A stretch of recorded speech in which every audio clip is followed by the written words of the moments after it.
కానీ సూపు ఇక సూపు కనబడతలేదు అందుకనే ఇక మరి మీ నర్సయ్య తాత దావకాల పోతే ఒక ఈ అద్దాలు ఇచ్చారు. మొత్తానికి మార్నింగ్ న్యూస్ విత్ నర్సయ్య తాత ఇవాళ ఏంది ఏం కథ అనేది మరి ఇక చిన్నగా పోదాము. ముందుగాల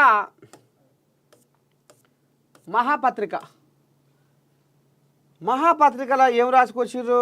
రాష్ట్రపతికి తెలంగాణ బీసీ బిల్లు, నేడు గవర్నర్ జిష్ణుదేవును కలిసి ధన్యవాదాలు తెలపనున్న పీసీసీ చీఫ్ మంత్రులు. గుస్కే మరేంగే అన్నారుగా. మోడీ ముందు ఓవైసీ సంచలన డిమాండు, పీఓకేలో మకాం వేద్దాం. ఆ కోయిలాగాడ ఎగురుతుంది. ఇక ఈడ ప్రతి ఒక్క ఉగ్రవాదిని మట్టు పెడతాం. మోదీ ప్రభుత్వంలో ఎవరు తప్పించుకోలేరు. అమిత్ షా వార్నింగ్. మొత్తానికి ఇక మనం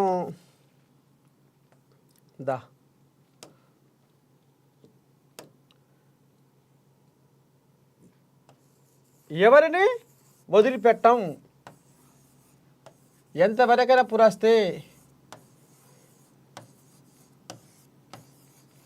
ఎవరిని వదిలిపెట్టం అనేది ఇప్పుడు అమిత్ షా కూడా ఇప్పుడు శరానికి వచ్చిండు.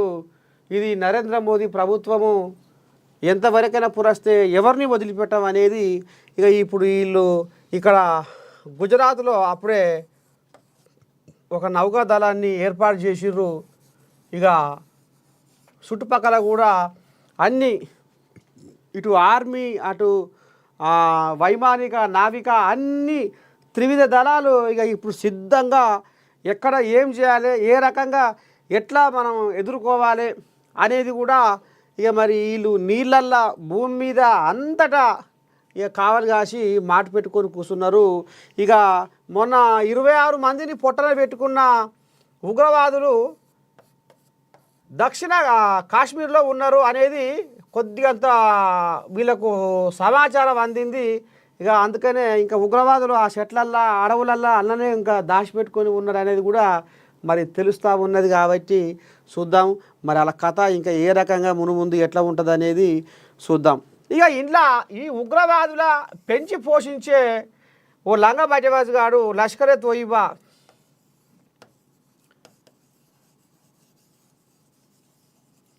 తోయిబా ఎవడైతే ఈ అనుబంధ సంస్థతోటి రాసుకొని పూసుకొని తిరుక్కుంటా ఇక మరి కార్యక్రమం చేస్తూ ఉన్నాడో ఇక బద్మాష్ గారిని లాహోర్లో దాచిపెట్టిరట వీళ్ళు. పాకిస్తాన్ ప్రభుత్వం వాళ్ళు లాహోర్లో దాచిపెట్టి వానికి బందోబస్తుగా సీసీ కెమెరాలు పెట్టిరట. మరి ఇక ఆయనకి కావలి ఉంటట్టుగా ఇక మరి అడుగున నిఘా పెట్టి ఏడంగా వచ్చి ఏమని అవుతుందో ఏమో అని ఇక మరి ఆ రకంగా ఈ బద్మాష్ గారిని లాహోర్లో దాచిపెట్టిరట.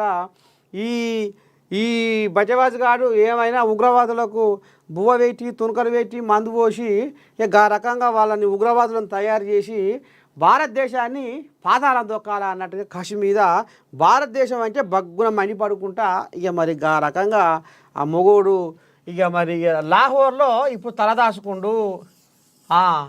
ఉగ్రవాదులను పెంచి పోషించేటోడు ఇప్పుడు లాహోర్లో తలదాచుకుండు. ఇక అందుకనే ఇక నిన్న మొన్న మోదీ అనుకొచ్చిండు మీటింగుల మీద మీటింగులు పెట్టి, రాజ్నాథ్ సింగ్ అనుకొచ్చిండు. ఇక ఇప్పుడు పెదవంశి అమిత్ షా కూడా మరి సై అంటే సై అంటుండు. ఎవరిని వదిలిపెట్టాం, ఖచ్చితంగా మట్టిలో కలుపుతామని అంటుండ్రు. చూడాలి మరి యుద్ధం ఎందాకపోతుంది ఏంది ఏ కథ అనేది ముందు చూద్దాం.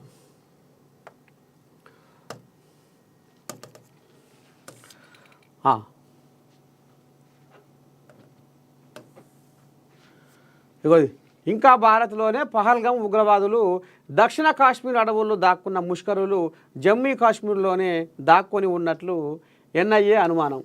అదే ఇప్పుడు మనం చెప్పుకున్నట్టుగా ఇక చెట్ల పొంటి చేమల పొంటి తిరుగుతుర్రట. ఇంకా మన దక్షిణ కాశ్మీర్లో ఉన్నారని గుసగుస. సాహో రేవంత్ బహుజన బాంధవుడికి జేజేలు. కులగణనతో తెలంగాణను రోల్ మోడల్గా నిలిపిన సీఎంపై అభినందనల వర్షం.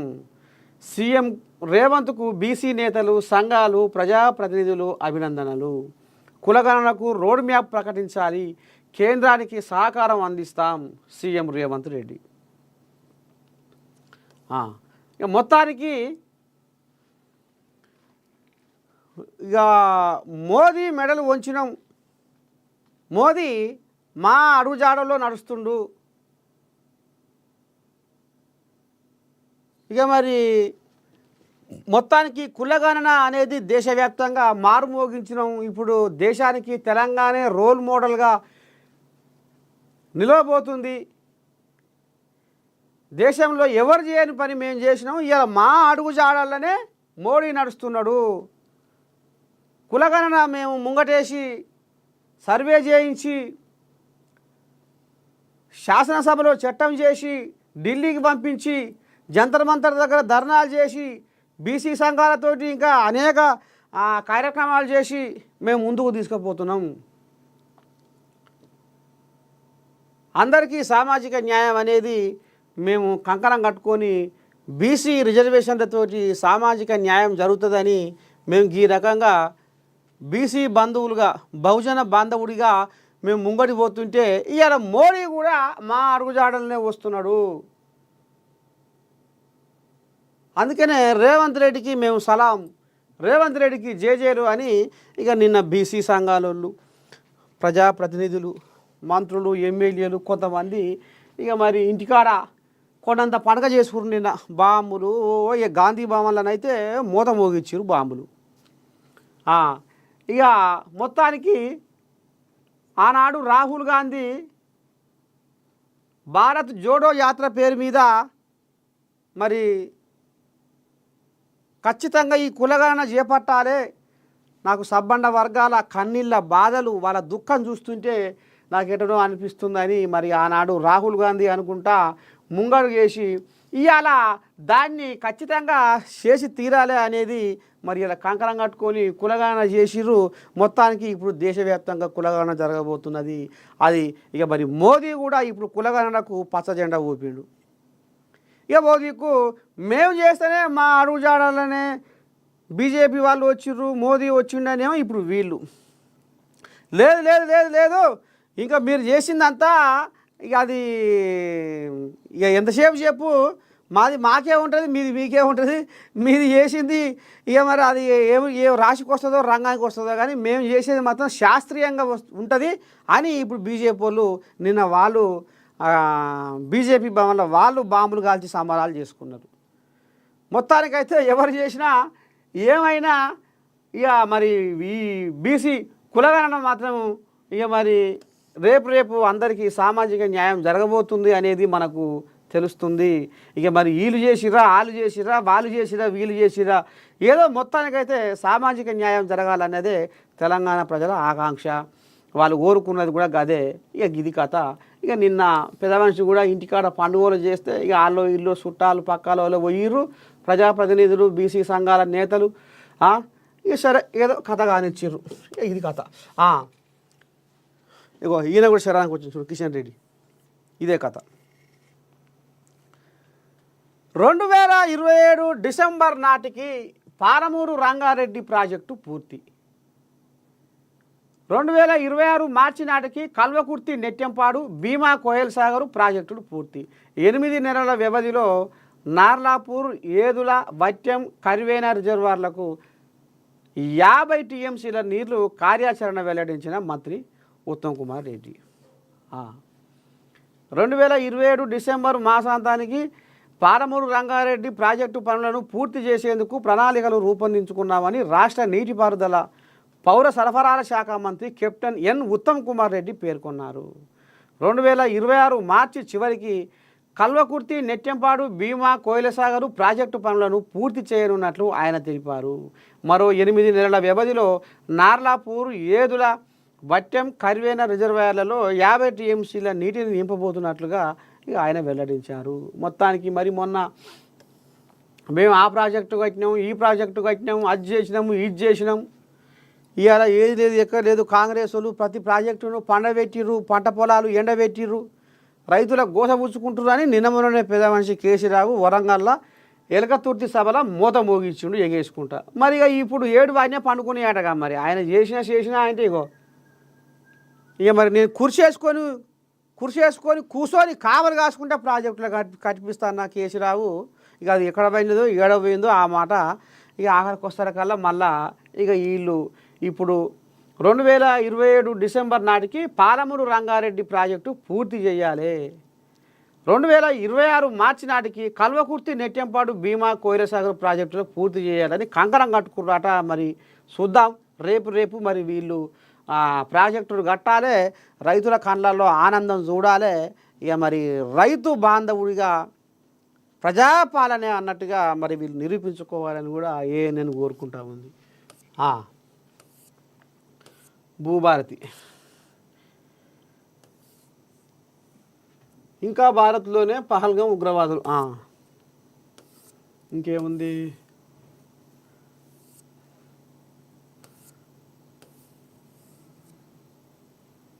సాహో రేవంత్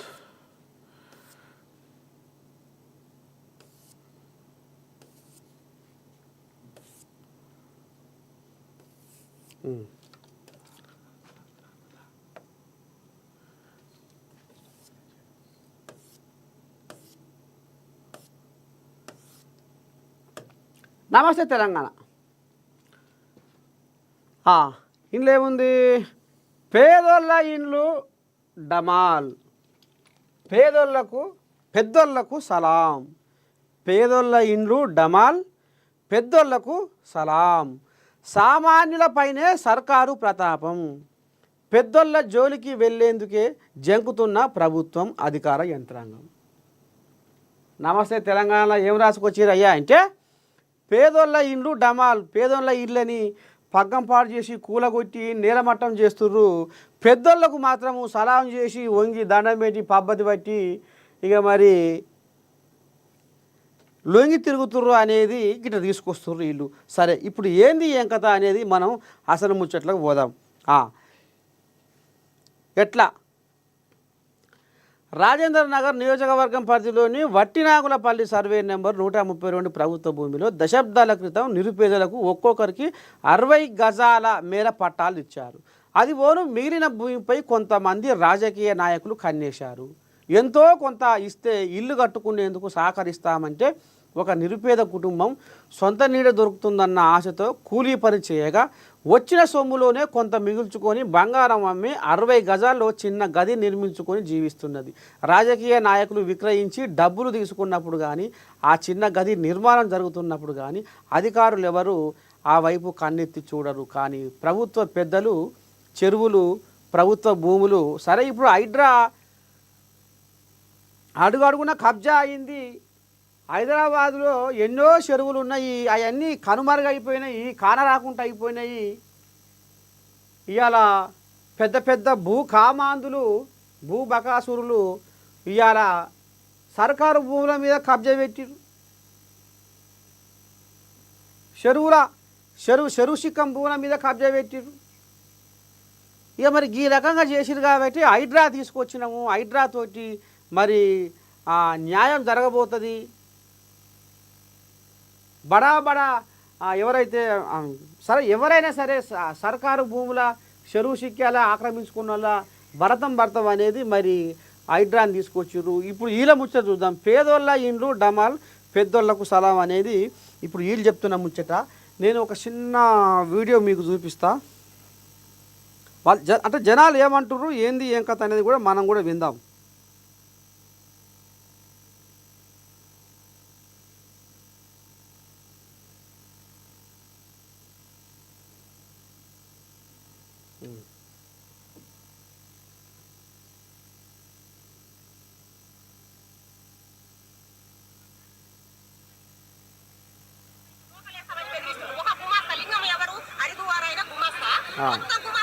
ఇది తుర్కా అంజాలు సంబంధించిన కథ. ఇది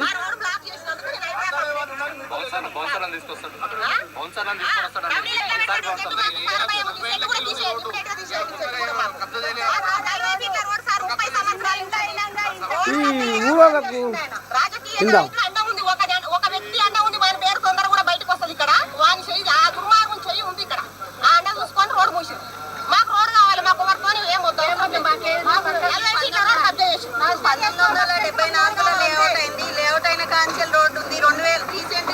అప్పటి నుంచి రోడ్డు ఉన్నది. 2023లో మూసేసిర్రు.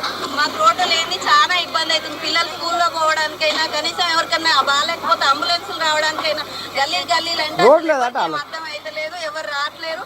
కొన్ని ఒకరైనా పెద్ద అయినది ప్రాణం కూడా పోయింది. అంబులెన్స్ రాక ఎంత ఇబ్బంది అవుతుంది రోడ్డు లేక. ఇన్ని రోజులు ఇన్నేళ్ల నుంచి ఉన్న రోడ్డు ఇవాళ ఎందుకు కొత్త క్లోజ్ చేస్తారు? హైదరాబాద్ వాళ్ళకి ధన్యవాదాలు తెలుపుతున్నాం. మా ఇది స్వీకరించి మాకు రోడ్డు క్లీన్ ఏర్పాటు చేసినారు. ప్రభుత్వానికి ధన్యవాదాలు చెప్తా ఉన్నాం. రంగనాథ్ సార్కి ధన్యవాదాలు చెప్తా ఉన్నాం. భారత రాజ్యాంగం ప్రకారం చట్టం ప్రకారం ఈ రోజు అమలవుతున్నటువంటి ఈ కార్యక్రమాన్ని ప్రజలందరూ కూడా హర్షిస్తున్నారు.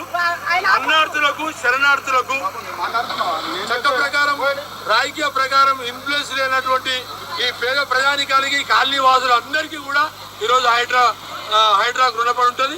వీళ్ళందరి పక్షాన మేము ఏమంటున్నాం అంటే 1974లో ఈ ప్రాంతంలో లేఅవుట్ జరిగింది.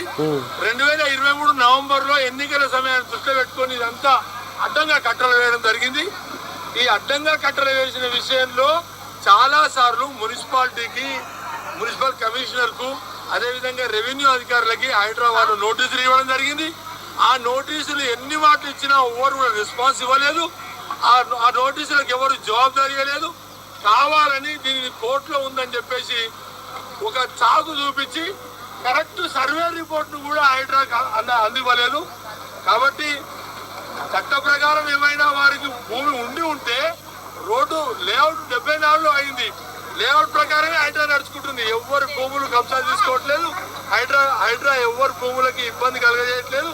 కేవలం రోడ్డును రోడ్డుగానే యథాతథంగా ఉంచుతున్నందుకు మేము మనందరం కూడా ఇక్కడ కాలనీ అసోసియేషన్స్ కానీ, దుర్గేందర్ మున్సిపాలిటీలో ఉన్నటువంటి జేఏసీ కానీ అందరూ కూడా హైడ్రాకు ధన్యవాదాలు చెప్తున్నాం. దాదాపు 10,000 మందికి ఇక్కడ ఈ రోడ్డు ఇబ్బందిగా ఉన్నటువంటి సందర్భంలో హైడ్రా ఈ చర్యలు తీసుకుంది. రంగనాథ్ సార్కి ప్రభుత్వానికి ధన్యవాదాలు. ఇది కథ. అయితే ఇక ఇప్పుడు హైడ్రా తోటి ఒక ఉపయోగం, హైడ్రా వస్తే మాకు న్యాయం. మరి నిజంగా కూడా ఎవరైనా ఇప్పుడు సర్కారు భూములు ఆక్రమించుకున్నారు, చెరువు సిక్కాల కబ్జా పెట్టిర్రు అంటే అది పద్ధతి కూడా కాదు. ఇక కథ అంతా బయటికి తీసి ఆ బండారమంతా బయట వేయాలనే, బహిర్గతం చేయాలనే హైడ్రా కంకణం కట్టుకుంది. ఇక ఇప్పుడు ఎప్పటి నుంచో ఉన్న మరి అది ఎప్పుడో తయారైన లేఅవుట్ ఇప్పుడు ఇక మరి ఇక పెద్ద పెద్ద కోళ్ళాగలు ఆడ అండబెట్టి రోడ్డు లేకుండా చేస్తే అది దాదాపు ఒక 10,000 మంది పోయే రోడ్డుని ఇక మరి వాళ్ళు దాన్ని ఆక్రమించుకొని మీకు రోడ్డు లేదేం లేదంటే ఇప్పుడు హైడ్రా పోయి వాళ్ళకు న్యాయం చేసింది. ఆ 10,000 మందికి హైడ్రా పోయి న్యాయం చేసింది. ఏడు కాడ ఆక్రమించుకున్నది అయితే ఏదైతే ఉన్నదో దాన్ని కూల నూకింది, మళ్ళీ వాళ్ళకు యథావిధిగా బాటను తయారు చేసింది. అంటే ఇప్పుడు పేదోళ్ళు ఏమంటారు? హైడ్రాకు సలాము, సర్కారుకు సలాము, రంగనాథకు సలాము. ఈ రకంగా భూకామందులు, భూబకాసురులు తయారయ్యారు. అందుకనే వాళ్ళ భరతంకే హైడ్రా వచ్చింది అనేది ఇప్పుడు మనం అంటే ఇప్పుడు జనాలు కూడా అంటున్న ముచ్చట కూడా మనం ఇప్పుడు చెవులారా విన్నాం. ఇది కథ. ఇక ఇప్పుడు హైడ్రా వచ్చి ఈ రకంగా ఉపయోగపడుతుంది అనేది. ఇప్పుడు మళ్ళీ ఇంకోటి ఏంది, పంచాయతీ మళ్ళీ మొదటికి రాష్ట్రంలో గ్రామ పంచాయతీలు ఇతర సహా స్థానిక సంస్థల ఎన్నికల కథ మళ్ళీ మొదటికే వచ్చింది. రాష్ట్రంలోని కాంగ్రెస్ సర్కారు హడావుడిగా అనాలోచిత నిర్ణయాలతో ఇప్పటి వరకు బీసీలకు అమలవుతున్న రిజర్వేషన్లకి ఎసరు వచ్చింది. అందుకు కేంద్ర ప్రభుత్వం తాజా ప్రకటనే సాక్ష్యం. కులగణన అంశం తమదేనని రాష్ట్రాలు నిర్వహించిన కొన్ని సర్వేలకు పారదర్శకత, సాధికారత ఉండబోదని కేంద్ర ప్రభుత్వం తాజాగా తేల్చి చెప్పింది. కాంగ్రెస్ సర్కారు తనకు అధికారం లేకపోయినా తెలంగాణలో ఇష్టారీతిన తప్పుల తడకగా ఇంటింటి సర్వేను నిర్వహించడమే కాకుండా ఆ అసంబద్ధమైన గణాంకాలనే ప్రామాణికంగా బీసీ రిజర్వేషన్ల బిల్లును తీసుకొచ్చింది.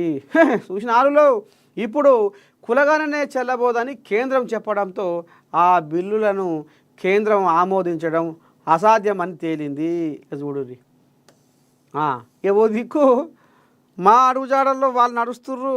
మొత్తానికి ఒక మంచి చేయబోతున్నాము, మంచి చేస్తున్నాం కాబట్టే ఇది మంచి అని గ్రహించి వాళ్ళు కూడా ఇవాళ బీజేపీ వాళ్ళు కూడా మా అడుగుజాడలో నడుస్తుర్రు, వాళ్ళకు కూడా మేము జేజేలు వలుపుతున్నామని ఇప్పుడు కాంగ్రెస్ వాళ్ళు కూడా అంటున్నారు. ఇక ఇప్పుడు వీళ్ళు ఏదన్నా ఒకటి గెలకాలి కదా, ఇక తోడుతా ఉంటే అంటారు చూడు పెంకాసులే అన్నట్టు ఏదన్నా ఒకటి చిన్న గెలిగిస్తేనే మరి ఎట్లా బదనాం చేయాలనేది ఇక ఇప్పుడు వీళ్ళు ముంగట వేసుకోరు.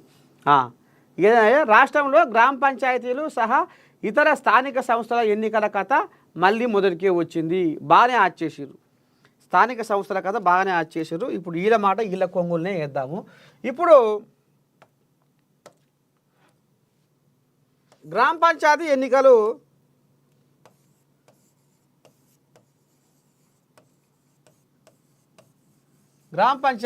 రాబోతున్నాయి రేపు ఎంపీటీసీ, జెడ్పీటీసీ, గ్రామ పంచాయతీ, స్థానిక సంస్థలు. ఇక ఇంట్లో ఇప్పటికీ సర్పంచులకు పోటీ చేయాలంటే వామ్ము నీ దండం పెడితే నాయను, అది లేకుండా ఏమి లేదు. సర్పంచ్గా పోటీ చేసి ఉద్ధరించేదేముంది, చేసేదేముంది, సాగదీసేదేముంది, గుంజుకొచ్చేదేముంది, దాచుకొచ్చేదేముంది, ఏం లేదు. ఉత్తబుర్రే. సర్పంచ్గా పోటీ చేసేదానికంటే 7 ఊరు తెల్లారపోయింది మేలురా అనేది ఇప్పుడు ఊరుగా పట్టుకున్న ముచ్చట. మరి ఎందుకు సర్పంచ్ అంటే, సర్పంచ్ పదవి అంటే ఆ రకంగా ముక్కిర్చుకుంటున్నారు అంటే ఇక ఆనాడు కేసీరావయ్య చేసిన వ్యవహారం. పెండింగ్ బిల్లులు ఇచ్చిన పాపాన పోలే. నెలల కొద్దిగా పెండింగ్ బిల్లులు మోపైనవి. పాపం ఊర్ల పోయి జనాలు సర్పంచులు ఏం చేయాలి, ఎట్లా చేయాలి, ఏమయ్యా సర్పంచ్ అది చేస్తా, ఇది చేస్తా, లోట పీసు, ఆసుపత్రి, ఇదంటివి అదంటివి, అది ఉరుకులో పెట్టిస్తా అంటివి, ఇది తేటా చేస్తా అంటివి, అది సిక్కు లేకుండా చేస్తా అంటివి, అది కట్టిస్తా అంటివి, ఇది కట్టిస్తా అంటివి అంటే జనాలు ఊరుకుంటారా? ఇప్పుడు ఎలక్షన్ల ముందర ఏమంటారు, ఇల్లు తిరిగి నీ దండం పెడతా, నీ కాళ్ళు ముక్తా, నీకు పబ్బది పడుతున్నా, ఇగో మీ ఆడకాడికి ఇది చేస్తా, మన ఊరికి అది చేస్తా, మన ఊరికి ఇది గుంజుకొస్తా, మన ఊరిలోకి అభివృద్ధి చేస్తా అనేది ఎవడని చెప్తాడు. ఇక మరి జనాలు కూడా ఈడంగా పొడుస్తాడు, ఈడంగా పొడిచే, వెనకంగా పొడుస్తాడు, వెనకంగా పొడిచే, ముంగటంగా పొడుస్తాడు, ముంగటంగా పొడిచే. ఇక వాడు తట్టుకోలేక ఆడ అప్పులు తీసుకొచ్చారు. సరే వెనుకో ముందో ఇస్తాడో ఏమో కేసీరావు, వెనుకో ముందో ఇస్తాడేమో అని ఇక వీళ్ళు వాంతాడా వీంతారా ఈ శ్మశాన వాటికల కానీ, వైకుంఠ ధామాలని, అదని ఇదని చిన్న చిన్న పనులు, మోరీలో మొట్టో, ఇక సీసీ రోడ్లో అదో ఇదో ముంగడ వాళ్ళు చేసిర్రు. ఇక ఇప్పుడు ఇక ఇస్తాం అగ ఇస్తాం అనుకుంటా జరుపుకొచ్చిర్రు. పాపం ఇక వీళ్ళు తెచ్చిన అప్పులు కట్టలేక, అప్పులతో బొంకలేక, అప్పులోడు వీక్తుంటే దాచుకోలేక రోజు వానికి మరి ఒకనాడు 2 రోజులు అంటే బొంకుతారు, నెలల కొద్దిగా బొంకుతారు, ఏళ్ళ కొద్దిగా బొంకుతారా? ఇక లాభం లేదురా నాయన అని పాపము ఇక ధైర్యంగా అల్లోడేమో పెట్రోల్ బంకులను లేకపోతే కూలికో నాలికో పోయిండు పారబట్టి గడపారబట్టి. ఇక మరి ఇజ్జత్ ఇడిచి మరి సర్పంచ్ అట ఈ పని పోయిందట అనుకున్నా ఏం లేదు. కానీ ఇక మరి ఏం చెయ్య అనేది కొంతమంది ఇది పోతే కొంతమంది పాపం తట్టుకోలేక ఏం బతుకు ఈ బతుకు, ఒకరొకరు 30-40 లక్షలు అప్పులు చేసి అవి కట్టలేక భార్యల మీద పుస్తలు కూడా మీ బంగారం అమ్మి కూడా ఇది చేసిన ఆ పనులకు బిల్లులు రాక ఆఖరికి వస్తారకల్లా కొంతమంది ఆత్మహత్య చేసుకున్నారు. ఇక ఈ సర్పంచుల సంఘాలలో కదిలి మండలాఫీసు, కలెక్టర్ ఆఫీసు, ఈ మంత్రి ఆ మంత్రి, అప్పుడు కోళ్ళలాగా ఆయన ఉండే కదా మన ఎర్రబెల్లి దయాకర్, ఇక ఆయన కాడికి కూడా పోయిరు. ఆయన కూడా ఎన్నోసార్లు వినతి పత్రాలు ఇచ్చారు. ఇక ఆయనే ఉంది చెవులు ఎవరు వినాలన్నా గాలేనా పిండేది. పెద్ద మనిషి కేసీరావులేనా, కేటీరావులేనా, వీళ్ళు పండమంటే పండాలి, లేమంటే లేవాలి.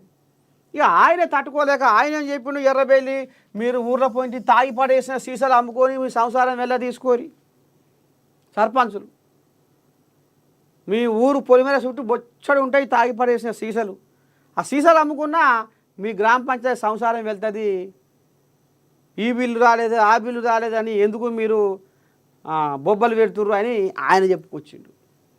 ఇంకా ఏది లేదు ఎక్కడ లేదు. ఆ సర్పంచుల బిల్లులు ఇంకా రావా ఇంకా రావా పాపం ఇప్పటికి కూడా మరి ఈ సర్కారుకు కూడా వాళ్ళు మొర పెట్టుకుంటుర్రు. ఇక మరి రేపు మరి అది ఇంకా ఎప్పుడు ఇదవుతుందో ఏం కథో అనేది ఇక మరి చూద్దాము. ఇక ఇప్పుడు ఈయన పెద్ద మనిషి ఇప్పుడు రేవంత్ సార్ ఏమనుకొస్తుండు, ఈయన 8,29,000 కోట్ల అప్పు చేసింది, అప్పు చేసిపోయింది అయ్యా. ఆయనకి ఇప్పుడు నేను 1,58,000 కోట్ల అప్పు చేసిన,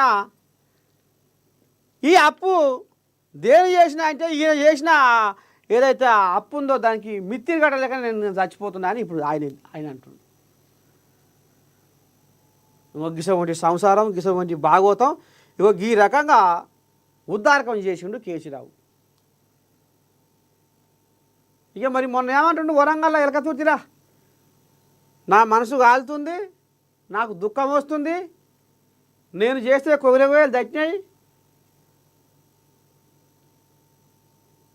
బారు బూరు బచ్చన్నపేట అని ఎలకతూర్తి సభల ఎగేసుకుంటూ పోయి చెప్పుకొచ్చాడు. ఇగో అసలు కథ గిది. ఇప్పుడు ఈ సర్పంచుల ఉసురు ఎవరికి ముడుతుంది? ఈ సర్పంచుల గోస, ఈ సర్పంచుల పుట్టెడు దుఃఖము ముట్టదా? ఉసురు ఉకినే పోద్దా? ఇగో ఇది కథ మొత్తానికి. ఇగో ఈ కథ నడుస్తుంది. ఇక మళ్ళీ ఇప్పుడు ఏమన్నా అంటే మన గ్రామ పంచాయతీ అని మన ముంగటేసారు.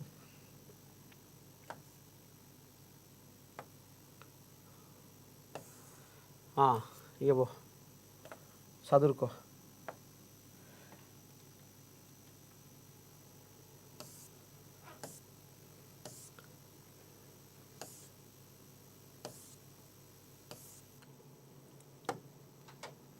ఈనాడు కులగణన నిర్ణయం కాంగ్రెస్ విజయం. ఇప్పటిదాకా మనం చెప్పుకున్న ముచ్చటే. రాహుల్ని ప్రధాని మోదీ ఆదర్శంగా తీసుకున్నారు. రాహుల్ను ప్రధాని మోదీ ఆదర్శంగా తీసుకున్నారు. రాష్ట్ర అనుభవాలను కేంద్రంతో పంచుకునేందుకు సిద్ధం. రాజకీయ లబ్ధి కోసమే భాజపా రాష్ట్ర నాయకుల విమర్శలు. లోక్సభ ఎన్నికల్లో భాజపాకు 400 సీట్లు వస్తే రిజర్వేషన్లు రద్దయ్యేవి. 420 అని అప్పుడు అన్నాడు కదా ఎలక్షన్ ముందర పెద్ద మనిషి. పుసుక్కున 400 సీట్లు వస్తే రిజర్వేషన్లు రద్దయ్యేవి. ఇక రేపు బీహార్లో ఎలక్షన్లు రాబోతున్నాయి, పశ్చిమ బెంగాల్లో రాబోతున్నాయి, తమిళనాడులో రాబోతున్నాయి. ఏం చేయాలి, ఎట్లా చేయాలి, ఏం కథ? ఈ కులగణన తీసుకొచ్చి కాంగ్రెస్ వాళ్ళు ఒక కంపు పెట్టిర్రు. ఆఖరికి వస్తారు కల్లా ఏది మోదీ మోదీ ఏం ఉద్దారకం చేస్తుండు, మోదీ ఏం మంచి చేస్తుండు, మోదీ సబ్బండ వర్గాలకు ఏం చేస్తుండు అనేది చర్చ నడుస్తట్టుంది. రేపు బీహార్లో మా బీజేపీ పండుకుంటట్టుంది అనేది ఆయన కూడా జర్ర లోపట లటలట పడ్డట్టు కొడుతుంది. కులగణన నిర్ణయం కాంగ్రెస్ విజయం అని దేశవ్యాప్తంగా దీనిని నిర్దిష్ట వ్యవధిలోగా పూర్తి చేయాలని సీఎం రేవంత్ రెడ్డి కేంద్రాన్ని కోరారు. ఈ ప్రక్రియను ఎప్పుడు ప్రారంభించి ఎప్పుడు ముగిస్తారో వెల్లడించాలని, ఏడాది గడువులోగా పూర్తి చేసి అద్భుతాలు సృష్టించవచ్చని అన్నారు. తెలంగాణ చేసిన కులగణనతో దేశానికి లాభం జరిగిందని అన్నారు. కులగణనపై కేంద్రం నిర్ణయం తీసుకున్నందున తెలంగాణ కాంగ్రెస్ ఎమ్మెల్యేలు, ఎంపీలు, సీనియర్ కాంగ్రెస్ నాయకులు గురువారం సీఎం రేవంత్ రెడ్డిని అభినందించారు. అనంతరం సీఎం విలేకరులతో మాట్లాడారు. న్యాయ చిక్కులు లేకుండా తెలంగాణ ప్రభుత్వం చట్టబద్ధంగా విజయవంతంగా కులగణన సర్వే పూర్తి చేసింది. ఇది దేశానికి ఆదర్శంగా మారింది. మా అనుభవాన్ని కేంద్రం పరిగణనలోకి తీసుకోవాలి. మా అనుభవాలు, సలహాలు, సూచనలు ఇచ్చేందుకు సిద్ధంగా ఉన్నాము. ఇది కథ.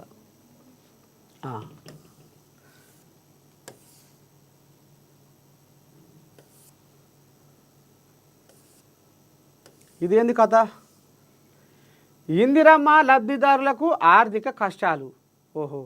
ఇళ్ల నిర్మాణానికి క్షేత్రస్థాయిలో సమస్యలు.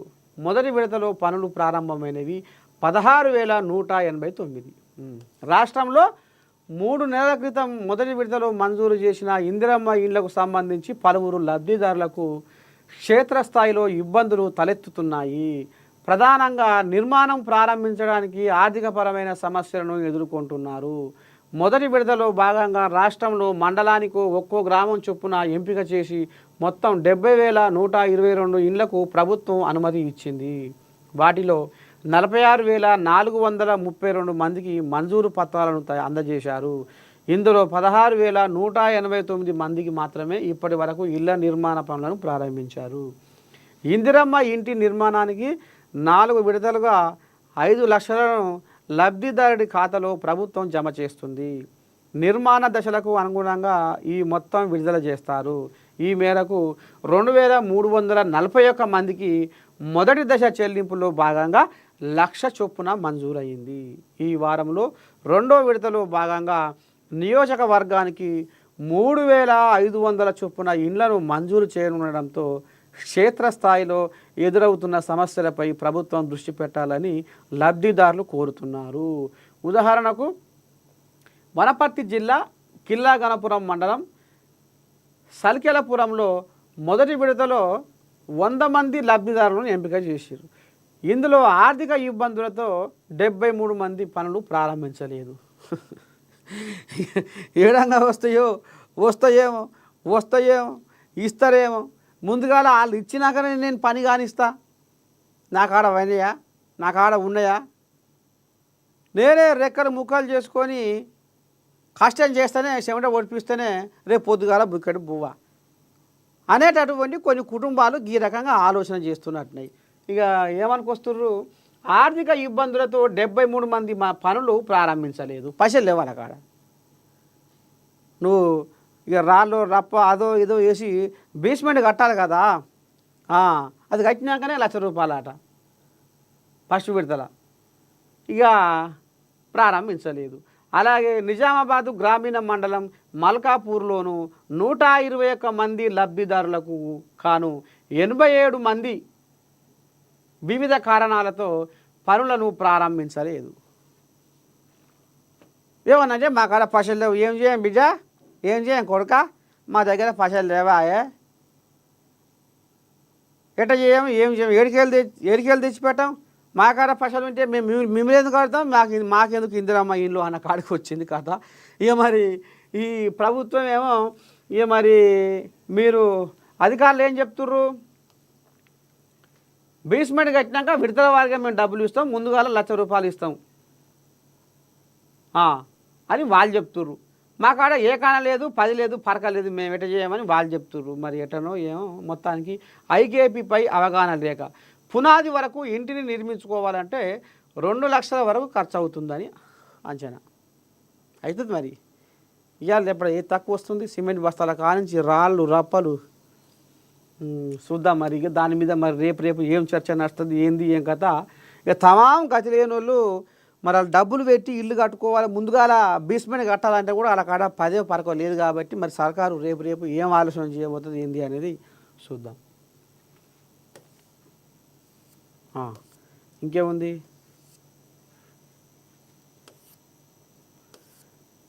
పిల్లగా ఆయమన్న వార్త.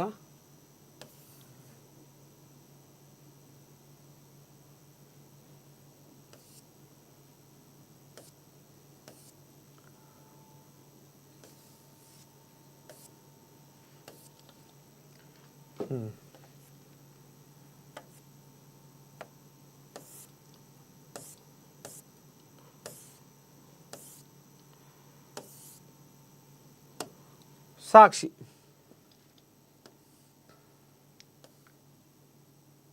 ఏడాదిలోగా చేయాలి, ఇదే కులగణన మీదే కథ. అభివృద్ధికి అడ్డంకిగా కిషన్ రెడ్డి, బండి సంజయ్. పెద్ద మనిషి ఏమో అనుకొస్తుండు, పిసిసి పెబ్బ మహేష్ కుమార్ గౌడ్ అన్న ఏమంటుండో చూద్దాం. తెలంగాణ అభివృద్ధికి కేంద్ర మంత్రులు కిషన్ రెడ్డి, బండి సంజయ్ అడ్డంకిగా మారారని టీపీసీసీ అధ్యక్షుడు మహేష్ కుమార్ గౌడ్ ఆరోపించారు. రాష్ట్రంలోని కులగణనను తప్పుల తడక అనడం శోచనీయం అన్నారు. అరే ఎట్టేట సంగతి ఏమన్నారో చూద్దాం. వాళ్ళు 2 ఉందా,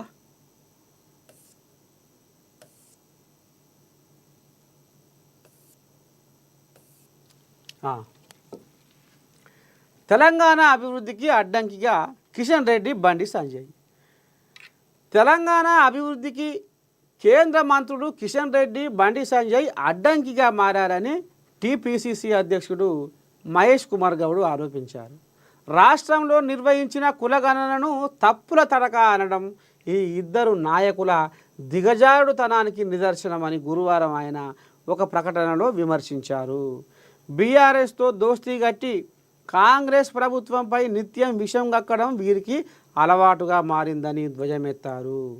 కులగణనపై కేంద్రం తీసుకున్న నిర్ణయంతో రాహుల్ గాంధీ సంకల్పం సిద్ధించిందని, రాహుల్ ఆలోచన మేరకే సీఎం రేవంత్ రెడ్డి మంత్రుల బృందం కులగణనను శాస్త్రీయ పద్ధతిలో నిర్వహించిందని పేర్కొన్నారు. శాసనసభలో 8 మంది బీజేపీ ఎమ్మెల్యేల సాక్షిగా ఏకగ్రీవ తీర్మానంతో బీసీల కులగణనకు చట్టబద్ధత కల్పించామని పేర్కొన్నారు. బీసీల పట్ల బీజేపీకి చిత్తశుద్ధి ఉంటే పార్లమెంటులో బీసీలకు 42% రిజర్వేషన్లు అమలు చేయాలని, 50% రిజర్వేషన్ల పరిమితిని ఎత్తివేసేలా పార్లమెంటులో చట్టం చేయాలని డిమాండ్ చేశారు. బీసీ బిల్లు చట్టబద్ధత కోసం ప్రధాని మోదీకి లేఖ రాసే దమ్ము కేంద్ర మంత్రులు కిషన్ రెడ్డి, సంజయ్లకు ఉందా అని ప్రశ్నించారు. తెలంగాణలో కాంగ్రెస్ ప్రభుత్వం చేస్తున్న అభివృద్ధిని చూసి ఓర్వలేక కేంద్ర మంత్రులమన్న విషయం మర్చి మాట్లాడటం వారి అహంకారానికి పరాకాష్ట అని మహేష్ గౌడ్ దుయ్యబట్టారు. పారదర్శక సర్వేపై తప్పుడు ఆరోపణలు చేయడానికి బీసీ బిడ్డగా బండి సంజయ్ ఆత్మపరిశీలన చేసుకోవాలని హితవు పలికారు. కేంద్రం జనగణనతో పాటు కులగణన చేయాలని తీసుకున్న నిర్ణయం కాంగ్రెస్ విజయం అని, కేంద్రం దేశవ్యాప్తంగా కులగణన ఎప్పుడు నిర్వహిస్తుందో ప్రకటించాలని డిమాండ్ చేశారు. చరిత్రాత్మక కులగణన, ఎస్సీ వర్గీకరణ, బీసీలకు 42% రిజర్వేషన్ల నిర్ణయాలతో దేశానికి ఆదర్శంగా తెలంగాణ నిలిచిందని ఆయన అనుకొచ్చిండు. మొత్తానికి ఇక ఇప్పుడు వాస్తవంగా పన్నుల రూపంలో తెలంగాణ నుంచి రూపాయి పోతే మనకు 42% ఇస్తుంది కేంద్రం. మరి గిట్టెట్ట ఇస్తున్నావు, ఇదేం కథ? తెలంగాణలో ఏం పాపం చేసిరు, ఏంది ఏం కథ? రేపు జనాలు మమ్మల్ని ఎత్తి పొడుస్తారు. మాకు అడుగడుగునా ఇది మచ్చే. రూపాయి తీసుకుపోయి పన్నుల రూపంలో మళ్ళీ మాకు ఇచ్చేది నువ్వు 42% ఎట్లు ఇస్తావు అనేది, మరి దీని మీద ఎప్పుడు కూడా వీళ్ళు ఎత్తరు కూడా. ఇదే పని. అదే బీహార్కు కట్టేది పావులు అయితే వాళ్ళు గుంజుకపోయి వాళ్ళకి ఇచ్చేది బారాన. అంటే ఈ రకంగా కూడా కథ నడిచింది. గతంలో కూడా వీళ్ళు ఈ రకంగా అన్యాయం జరుగుతుంది తెలంగాణకు అనేది కూడా ఇక మరి వీళ్ళు ఆంబయం వెళ్ళబోసుకుంటా ఊరు.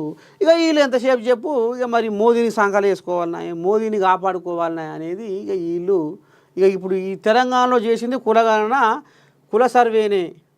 తెలంగాణలో చేసింది కుల సర్వేనే, కులగణన కాదు అని ఇక ఇప్పుడు ఈయన మళ్ళీ కొత్త ముచ్చట చెప్పుకొస్తుండు. అప్పుడు బీఆర్ఎస్ కోలియాగలు లెక్క కొంతమంది ఊర్ల పొంట పోయిరు, కొంతమంది ఊరిడిచిపోయిరు,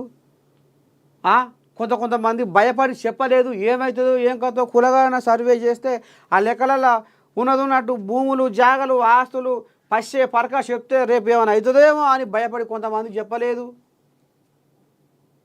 అట్లాంటి వాళ్ళ కోసం మళ్ళా రీసర్వే పెట్టి మళ్ళీ రెండోసారి కూడా సర్వే చేసి లెక్క ఏందో డాటా ఏందో బయటికి తీసుకొని వచ్చి ఇప్పుడు మళ్ళీ ఈయన ఏమంటాడు, అది సర్వేనే కాదు, అది కులగణన కాదు, అది తూతూ మంత్రమే. అంటే ఏం పనిపాట లేక తూతూ మంత్రం అంటే వీళ్ళ మాటలు పెట్టున్నాయి.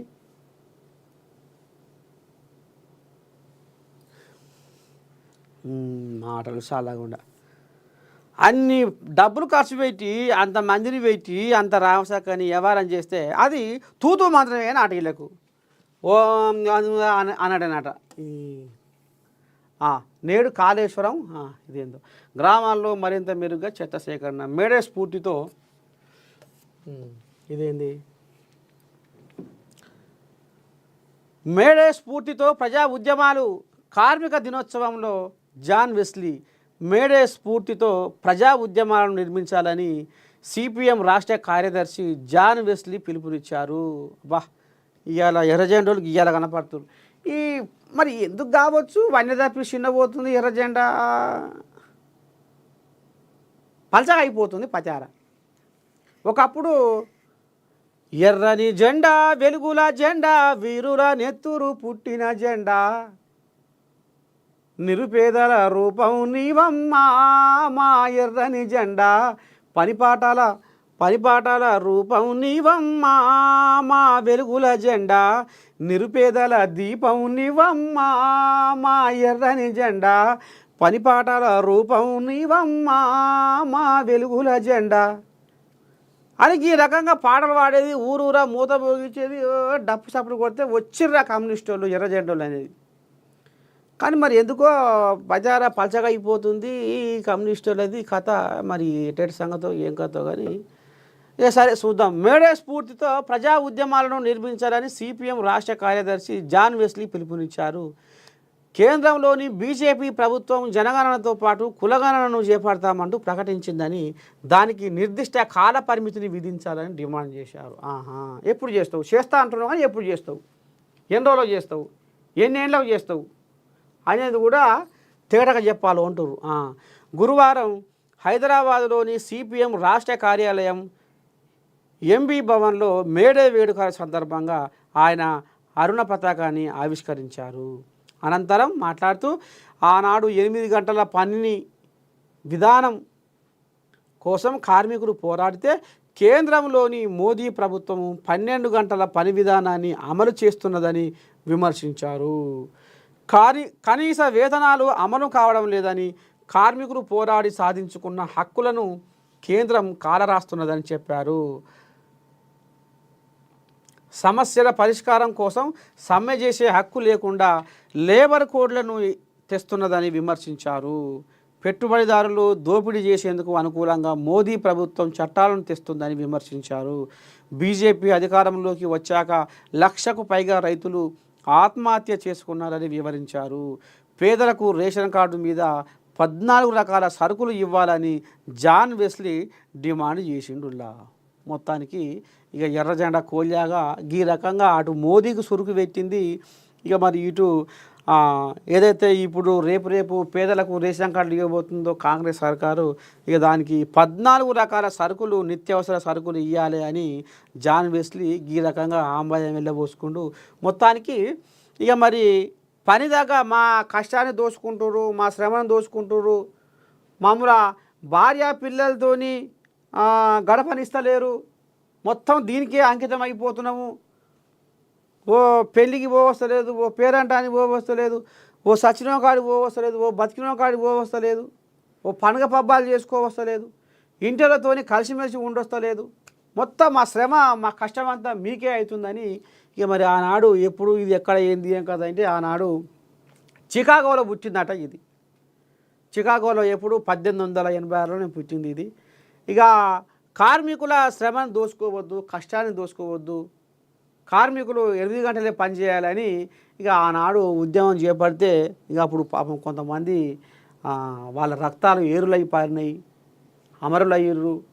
ఇంకా అప్పటి నుంచి ఇక ఇది మేడేగా కార్మికుల దినోత్సవంగా, ప్రపంచ కార్మికుల దినోత్సవంగా మేడేగా ఇక ఆ రకంగా ఇక ఈ పండుగను జరుపుకుంటూ వస్తుర్రు. మొత్తానికి జాన్ వెస్లీ ఈ రకంగా ఆంబాయం వెళ్ళబోసుకుంటారు.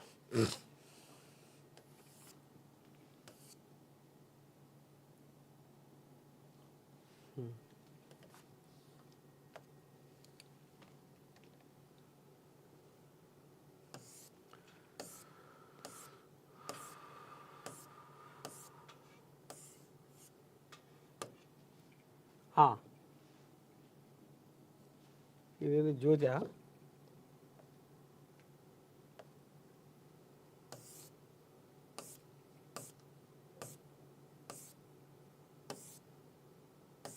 ఏది జ్యోతి పేపర్ ఇట్లా ఏంది?